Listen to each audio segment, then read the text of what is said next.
Muy buenos días a todos y a todas. Un saludo especial a la comisión organizadora, a la Red Iberoamericana de Pedagogía, en particular a los organizadores de este primer congreso CIEDU, Educación y Desarrollo Humano. Mi nombre es Cristian Soto Gallardo, soy académico de la Universidad San Sebastián, sede de la Patagonia, en Puerto Montt, Chile, y hoy día les voy a mostrar mi temática de investigación que se denomina Evaluación en los programas de integración escolar en Chile, análisis desde un modelo inclusivo. Para comenzar,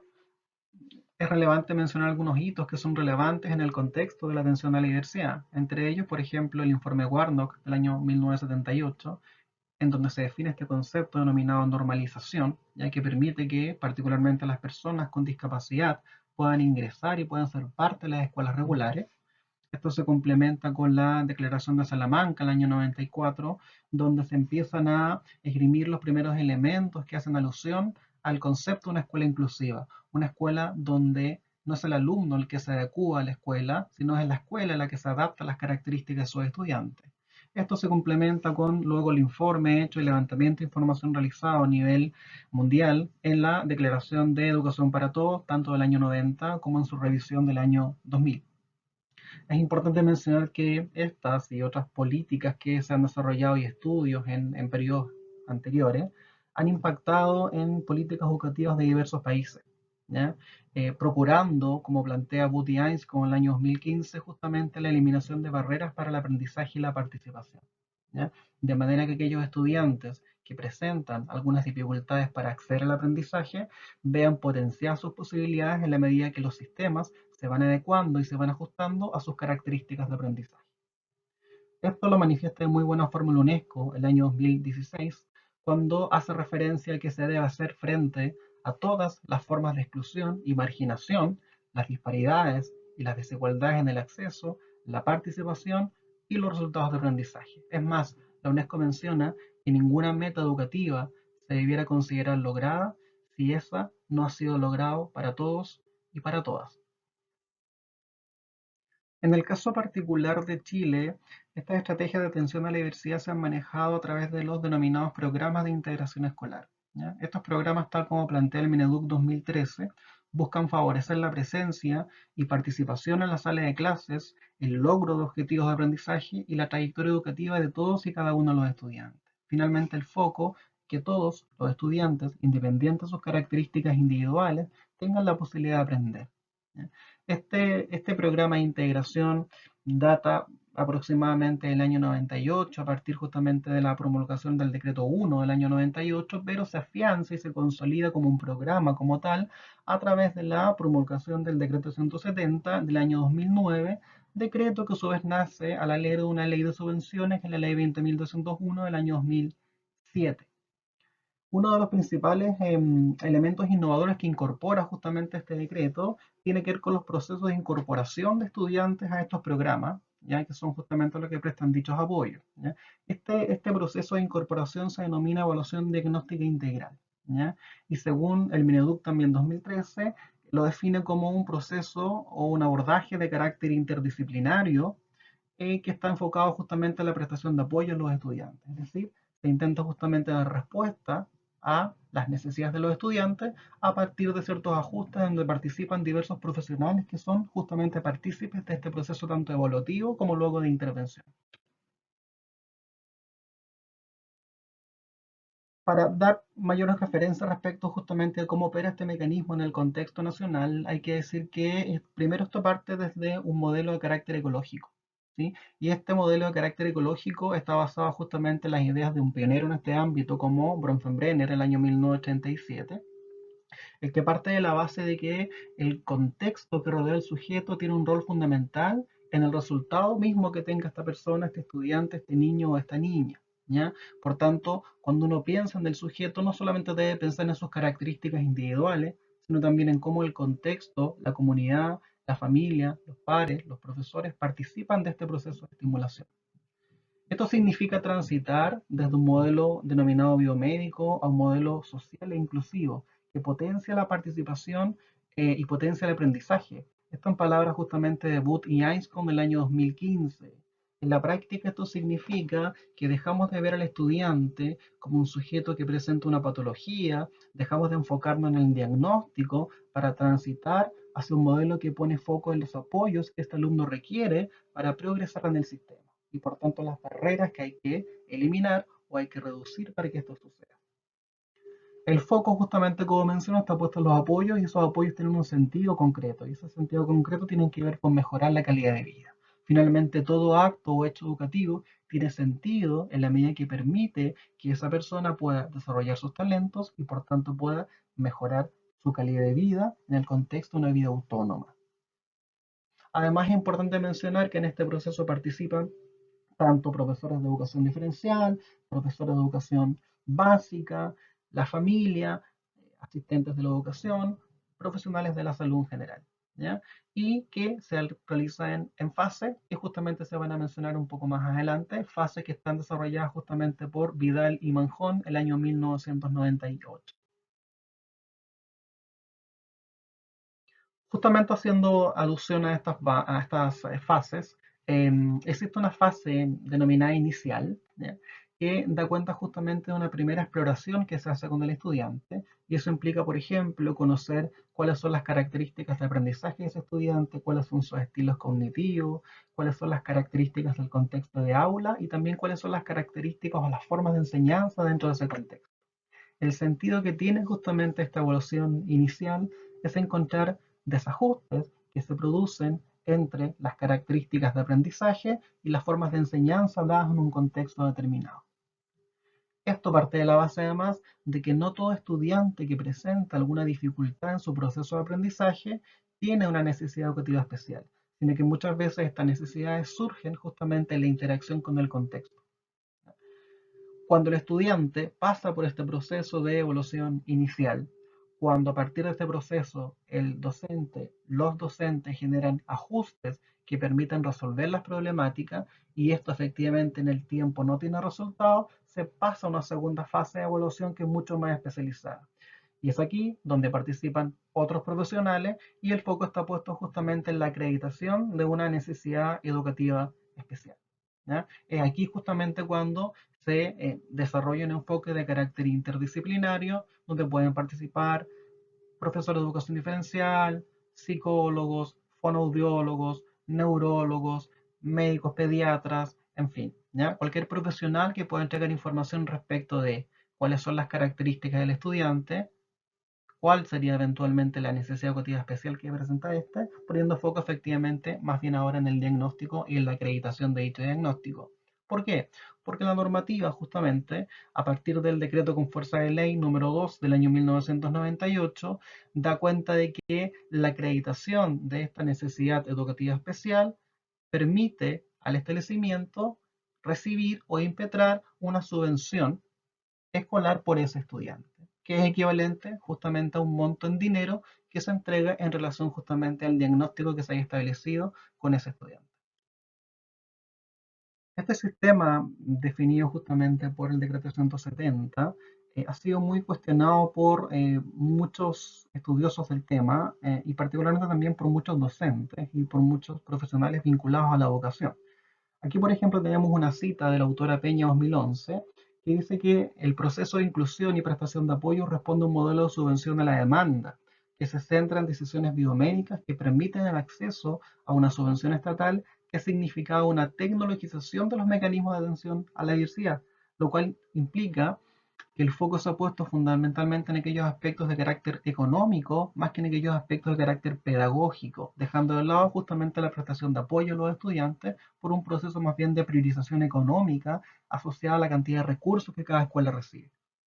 Esto se complementa con lo que plantea estudios de la Fundación Chile del año 2013, donde se dice que el diagnóstico constituye una de las principales tensiones que produce el sistema, ya que al existir plazos limitados para el desarrollo de las evaluaciones y reevaluaciones en conjunto con la complementación respectiva de los formularios, se pierde mucho tiempo de trabajo con el estudiante. Es decir, la realidad es que el docente de educación diferencial, el equipo que participa de esta evaluación, ocupa mucho tiempo en este proceso de evaluación y complementación de formularios, dejando de lado labores tan importantes como el apoyo personalizado, el apoyo dentro del contexto de aula o el trabajo colaborativo justamente en pos de los apoyos que ese alumno requiere para su mejor aprendizaje. Además, plantea que este proceso es mayormente liderado por los profesionales del programa de integración escolar, es decir, los profesores de educación diferencial, los psicólogos, los fonoaudiólogos, etc. Luego los directivos y finalmente, y de manera mucho menos profunda, los docentes de aula. Esto es particular porque aquel que pasa la mayor parte del tiempo en el aula justamente con estos estudiantes es justamente el docente de aula y por tanto deberá participar activamente de este proceso de manera de entregar los apoyos de forma pertinente.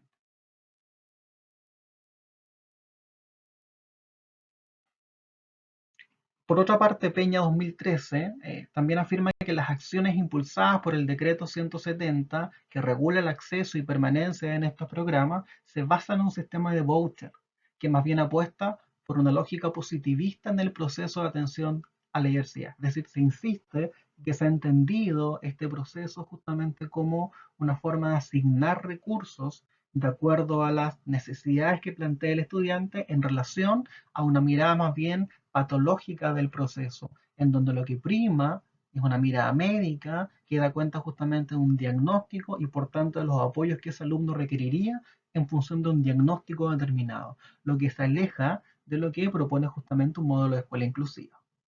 También está López y otros del año 2014 que plantean que los programas de integración escolar tienen un carácter híbrido, pues por una parte atienden a una lógica de derechos humanos, pero por otra parte prescriben un modelo de carácter médico o de carácter psicomédico, individualista y patologizante, además de alienado de la educación regular y más bien entendido como un servicio complementario. Es decir, existe una alienación entre lo que se entiende como los apoyos que prestan los profesionales del programa de integración escolar al estudiante y por otra parte los apoyos que recibe este estudiante dentro del contexto de aula, ¿ya? Y por tanto se entiende más bien el programa de integración muchas veces como una pequeña escuela especial dentro del contexto de la escuela regular. En relación a los antecedentes anteriormente manifestados, se pueden ya plantear algunas conclusiones preliminares. Lo primero es que existe escasa evidencia científica sobre el proceso de evaluación diagnóstica integral, ¿ya? En particular, hace mucha falta mayor información respecto de cómo se implementan estos procesos en el contexto de la escuela regular y cómo participan los diferentes actores educativos dentro de este marco, ¿ya? En segundo lugar, se puede apreciar que hay un marcado sesgo biomédico en la determinación de las necesidades educativas especiales,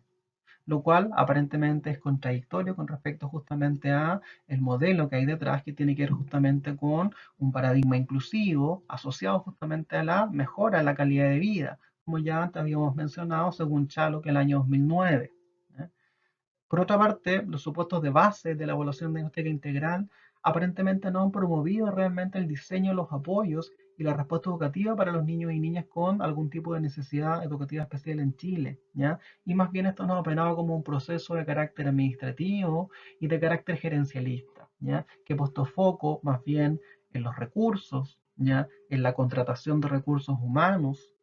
en la compra de recursos didácticos, pero que no ha puesto foco en lo realmente importante, que tiene que ver justamente con las prácticas pedagógicas, con el trabajo colaborativo y cómo estas prácticas permiten justamente ajustes que vayan en directo beneficio a los estudiantes que presentan algún tipo de necesidad educativa especial, generando cambios en sus vidas que realmente le permitan tener mejores proyecciones futuras. Por otra parte, en función de los antecedentes que hemos podido revisar, pareciera existir una